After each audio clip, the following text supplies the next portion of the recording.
क्या आप railway group D का एग्जाम देने जा रहे हैं, और यदि हाँ तो इस टॉपिक को मत छोड़िएगा। एग्जाम हॉल में जाने से पहले इसको जरूर देख लीजिएगा क्योंकि ये बहुत ज़्यादा इंपॉर्टेंट होने वाला है आपके लिए। नंबर यहाँ से आपके कंफर्म होंगे। और ये जो बात है ना, ये टॉपिक है बहुभुज पर आधारित प्रश्नों पर। तो अगर मैं बहुभुज की बात करता हूँ तो एक ऐसी आकृति जिसमें कई सारी भुजाएं होती हैं, कई सारी भुजाओं से मिलकर बनने वाली आकृति को हम लोग बहुभुज कहते हैं, इंग्लिश में पॉलीगन कहलाता है। अब देख लीजिए, जैसे यहां पर 6 भुजाएं हैं इस आकृति में, तो ये षटभुज कहलाएगा। क्या कहलाएगा? षटभुज। 5 भुजाएं होती पंचभुज, 3 भुजाएं त्रिभुज, 4 भुजाएं चतुर्भुज, 10 भुजाएं दशभुज।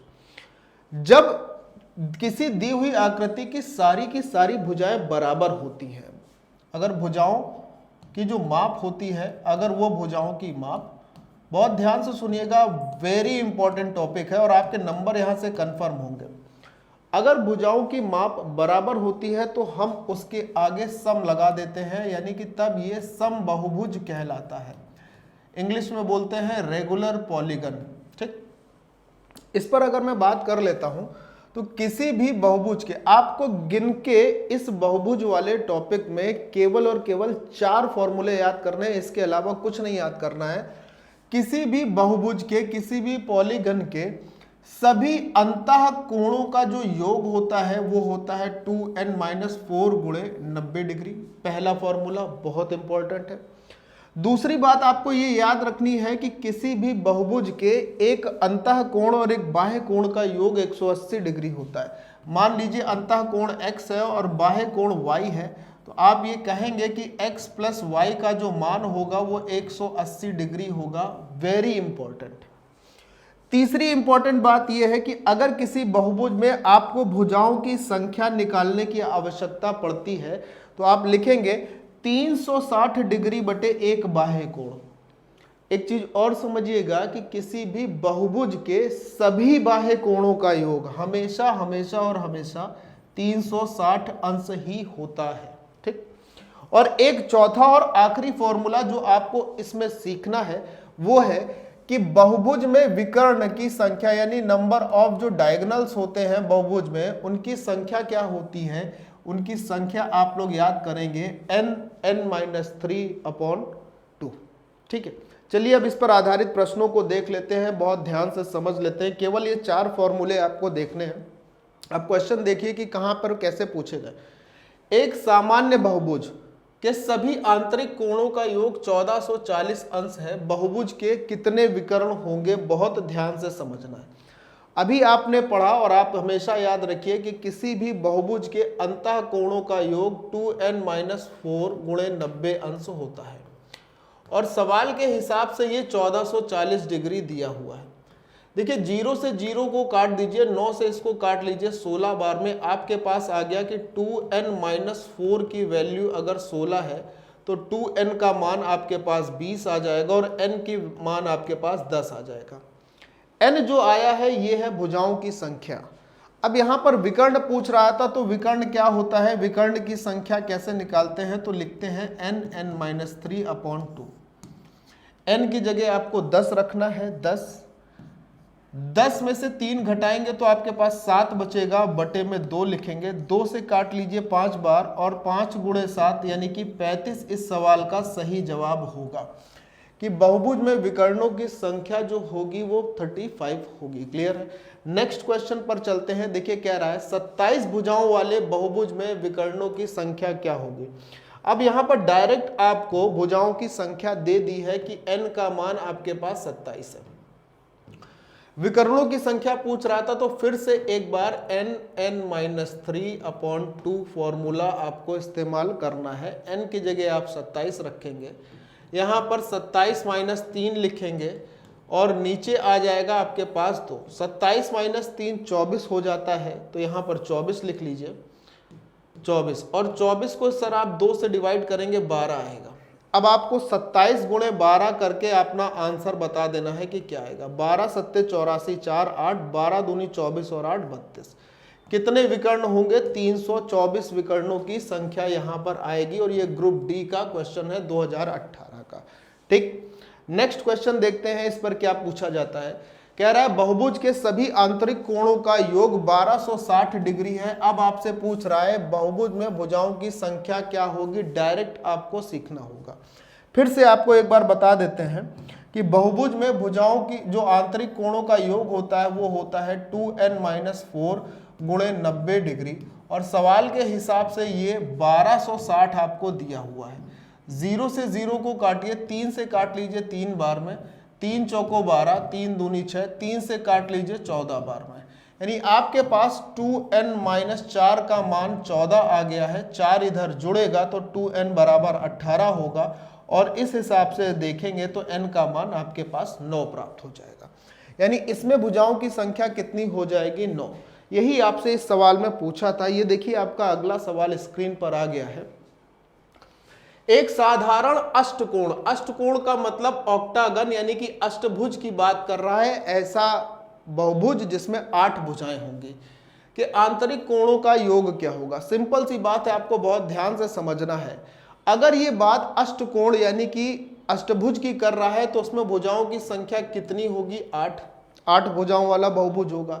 और यदि अब अंतः कोणों का योग पूछ रहा है तो फिर से आप फॉर्मूला याद रखेंगे 2n-4 × 90।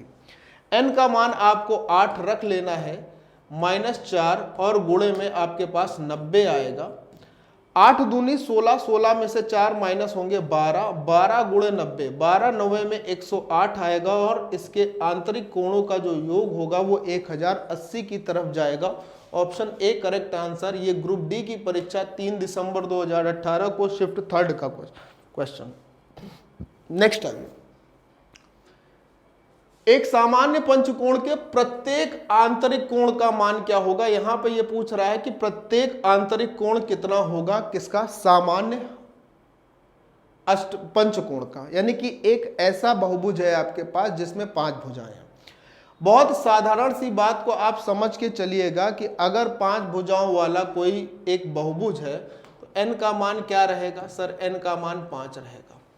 अब यहां पर आंतरिक कोण पूछ रहा है, बहुत ध्यान से सुनिएगा। मैंने अभी आपको बताया था किसी भी बहुभुज के बाह्य कोणों का जो योग होता है, मेरी बात को बहुत ध्यान से सुनिएगा और समझिएगा।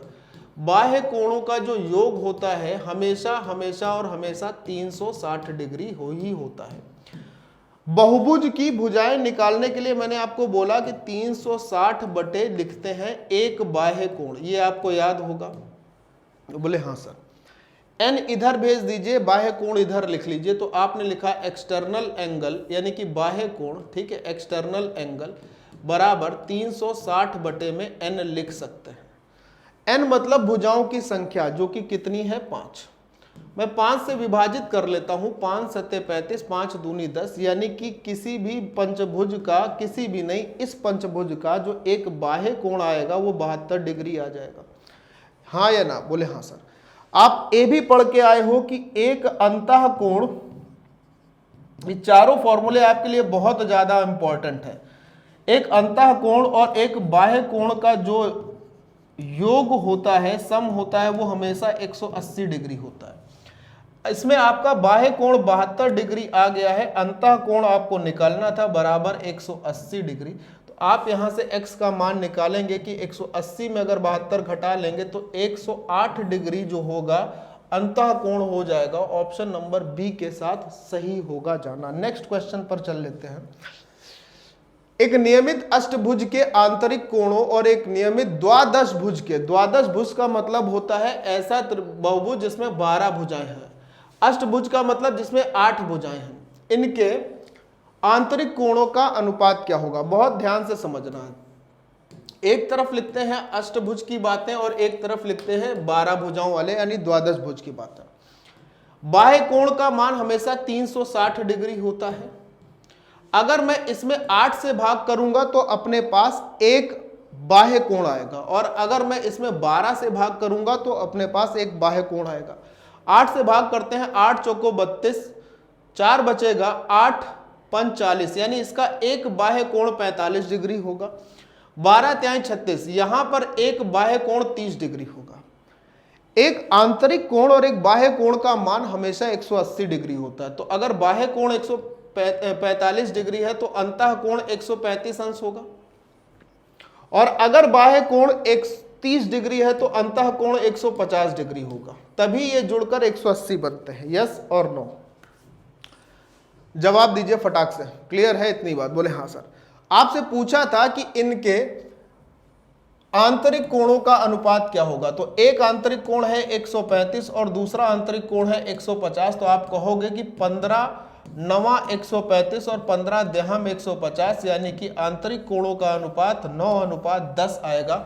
ऑप्शन डी आंसर होगा। ये भी ग्रुप डी 12 अक्टूबर 2018 की परीक्षा शिफ्ट 3 का प्रश्न था।